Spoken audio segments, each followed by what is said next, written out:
Nak menuntut bela tu cara dia nya seperti kita kata tadi lah, tak pandai kalau budak dia nak ramai.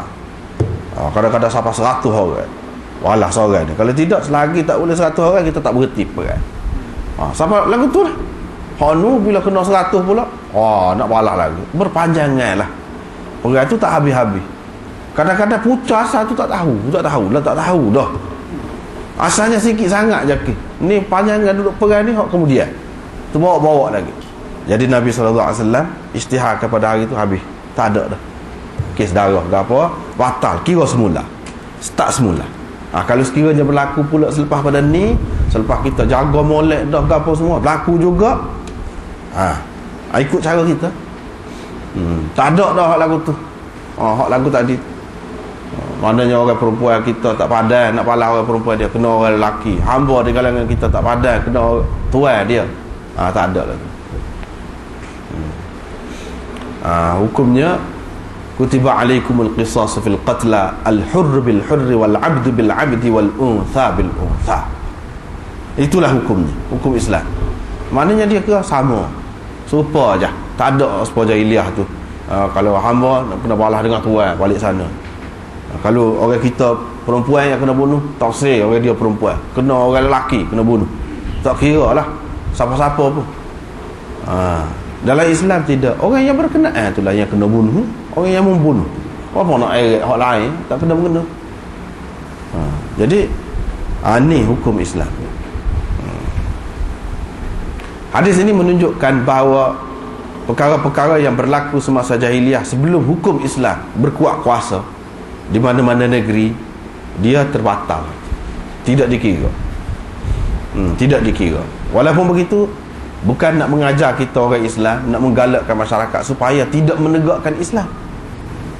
Bukan. Misalnya kalau orang berzina dalam keadaan tidak ada kuat kuasa, dia berzina, dosa gitu. Kalau hukum Islam berjalan, adakah orang yang berzina dulu ketika belum Islam berkuat kuasa, nak eret dia, nak cari semua orang, nak rejamkan ataupun nak sebab? Tidak. Tidak begitu. Sebab itulah dalam Quran kata illal ladzina tabu min qabli an taqdiru alaihim. Kes-kes ni sebelum kita berkuasa. Kalau berkuasa, barulah. Lepas pada tu jaga semua, tiba-tiba berlaku juga, barulah itu. Ini Islam mengambil kira penjagaan sebab-sebab punca-punca yang membawa orang itu kepada zina, yang membawa orang kepada curi, yang bawa, jaga belaka dulu. Kalau keadaan ini tidak terjaga, yakni syarat tidak cukup, tidak akan berjalan hukum itu. Hukum tidak boleh dilaksanakan. Sebab itulah di zaman Sayyidina Umar, ada orang curi kerana kelaparan, dia ditangkap, dia tidak kekat tangan. Itu setelah kuat kuasa dah tu pun. Kuat kuasa pun dia mengikut syarat, dia ada cara dia. Misalnya kita kata perzinaan ni boleh disebabkan oleh pergaulan yang bebas. Bila Islam berkuat kuasa, tak boleh pergaulan bebas, ada peraturan dia. Di antara yang membawa kepada perzinaan lagi, yang ni bebasnya mass media ni, alat-alat apa ni, elektronik apa ni, semua ni luas, bebas nak sebar apa saja pun, dalam TV, dalam apa, filem, macam-macam duduk sebar. Tak boleh, dia kena tak ada waktu dulu, dia kena kawal, jaga waktu dulu, betul-betul jaga waktu. Sebab ni menyebabkan orang ni boleh jadi berzina. Kena tak ada, kena jaga, kawal hak ni dulu, hapuskan hak ni. Apabila berkuat kuasa, kena hak ni dulu. Semualah, semua segi. Bahkan dalam masyarakat Islam dulu, orang hak tidak mampu, dia bagi bantuan. Nak menikah, dia tak ada pitih, dia bagi bantuan supaya tidak ada sebab untuk berzina. Patut ada punca-punca, segala punca-punca dia yang bawa kepada zina tu, tutup berlaku juga. Berlaku tu pun ada lagi syarat-syarat dia tu. Barulah jalan. Kalau tidak, tak. Kalau tidak. Hak mengaku dah mengaku, lepas tu dia tarik balik. Katakanlah dia tarik balik, ada. Tidak juga. Kalau mengaku tu seperti sahabat dulu, Seperti Ma'iz dulu mengaku, Nabi kata mu gila ke? Takut mu main-main lah. Tak. Gila ke? Tak. Mengaku semacam. Begitu juga orang perempuan yang mengandung, siapa mengandung berzina beberapa kali pergi dengan Nabi SAW. Nabi kata lagu tu juga suruh balik dulu. Berapa kali nak beri peluang sebenarnya. Ulama-ulama mengatakan nak beri peluang, takut dia nak tarik balik, nak gapo kan. Ini kalau hak mengaku pun maknanya tidak kata bila berkuasa tu buat selalu, tidak, tak kena lagu tu. Kalau buat lagu tu tak kena.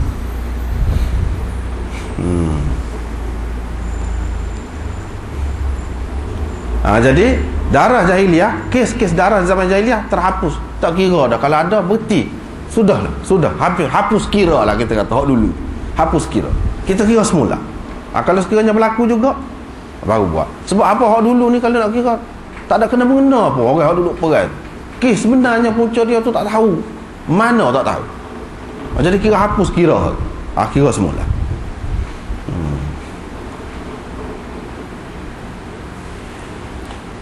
Dan ribal jahiliyah maudhu' terhapus.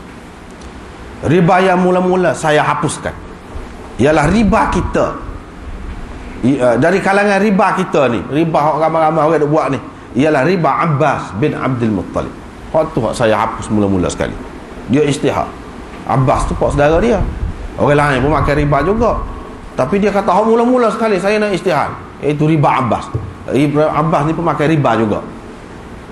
Pada masa tu ni, pada tahun yang ke-10 Nabi SAW ijtihad, tak ada siapa pun boleh makan riba, tak boleh.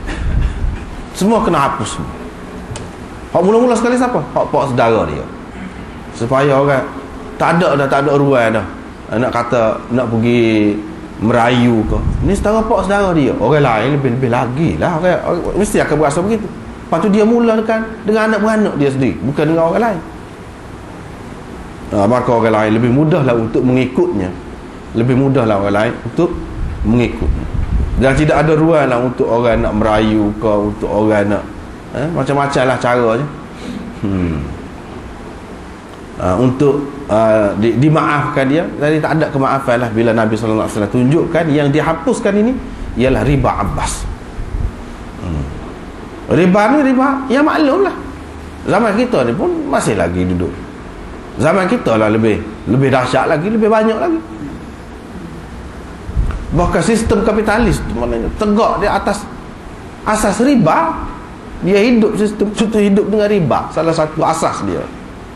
Tak boleh gidah tu, hapus semua.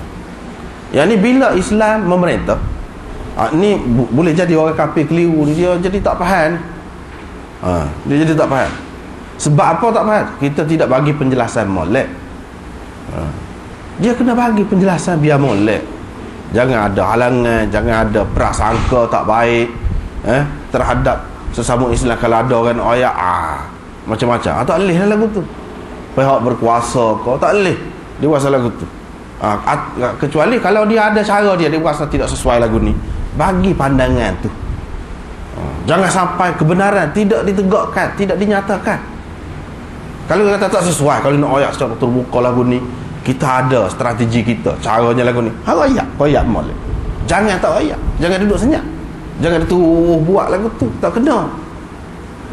Pihak kerajaan tu, pihak pemerintah tu, dia kena ayat. Kalau tidak, orang yang menegur tu, dia jangan kata apa-apa, sebab dia ayat benda yang betul. Apabila Islam memerintah, dia riba ni bukan kafir saja, bukan orang Islam saja haram. Kafir pun haram juga. Sebab bunuh orang, bukan orang Islam saja haram bunuh orang. Orang kafir pun haram juga. Artinya kalau dia buat kesalahan tu, hukumnya sama dengan orang Islam. Serupa je. Dari segi makan minum, cara hidup, rumah tangga ke apa, tu masing-masing. Itu orang panggil undang-undang peribadi, undang-undang kekeluargaan tu masing-masing. Tapi kalau undang-undang sivil jenayah ni, naiklah kerajaan mana-mana pun dia akan buat serupa. Kalau tidak, tak akan jadi. Kalau buat hukum tak serupa. Jadi di sini bukan mana riba ni sama-sama Islam saja. Kalau kita ambil riba dengan orang kafir, tak apa kita. dia berhutang dengan kita ambil banyak, tak apa, ada, tak boleh juga. Sama kafir pun tak boleh. Sebab apa?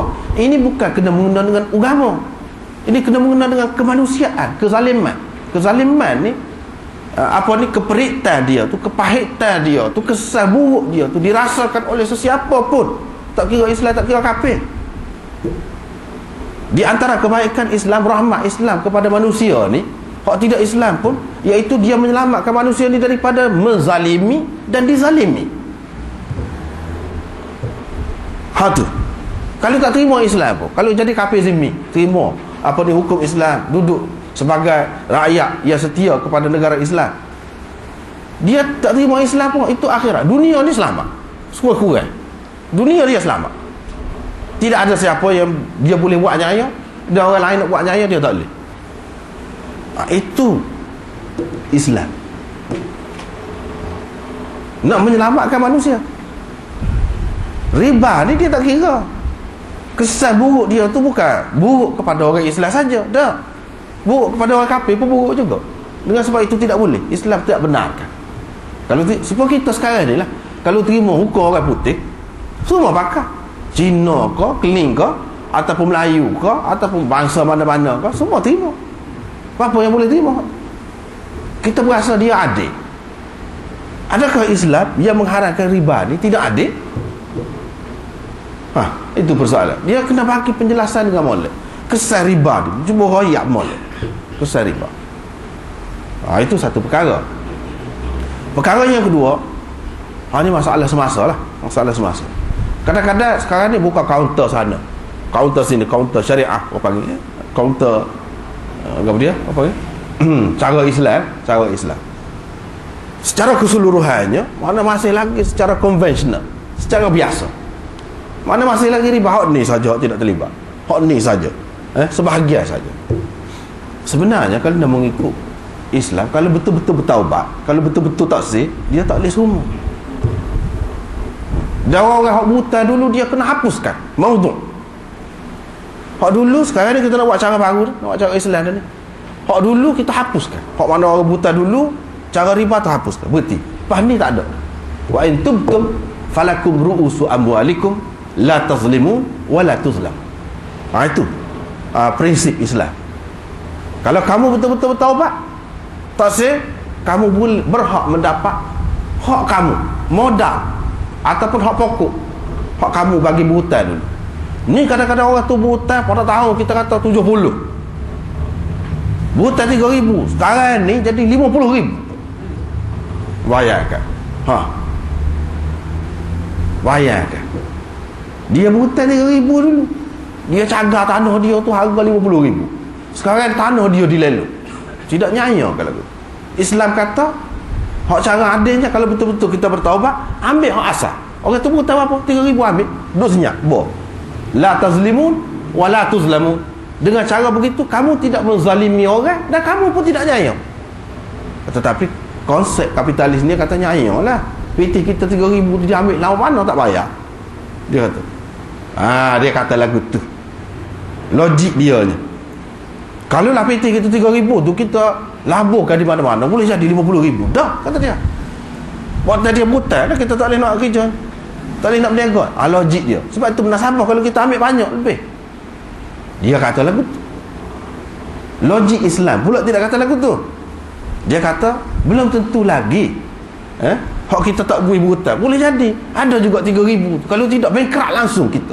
Kalau duduk dengan kita, boleh jadi, mana tahu. Kalau kita buat nego tu bankrupt, hak 3,000 tu pun tak ada. Mujur kawan tu pinjam 3,000, tak ada tangan dia. Kalau tidak dia buat nego, boleh jadi rugi. Mana mesti untung tu kalau kita ambil tu. Kalau kita tak boleh berhutang, kita ambil, mana mesti untung. Itu logik Islam. Ada kalanya orang tidak boleh berhutang, duduk dengan dia, orang curi rokok habis, rugi juga. Kalau tidak rokok hang rumah, rugi juga. Mana mesti kalau kita tak boleh berhutang kat orang tu, ada dengan kita, kita boleh kembangkan PT tu sehingga jadi 50,000. Mana mesti lagu tu? Mana mesti lagu tu? Sebab itu logik Islam tak boleh terima. Dan benda ni orang kafir pun satu ketika dulu ni, pokok sosialis ke apa komunis, dia tak say riba tu. Sebab tu dia pun hapuskan.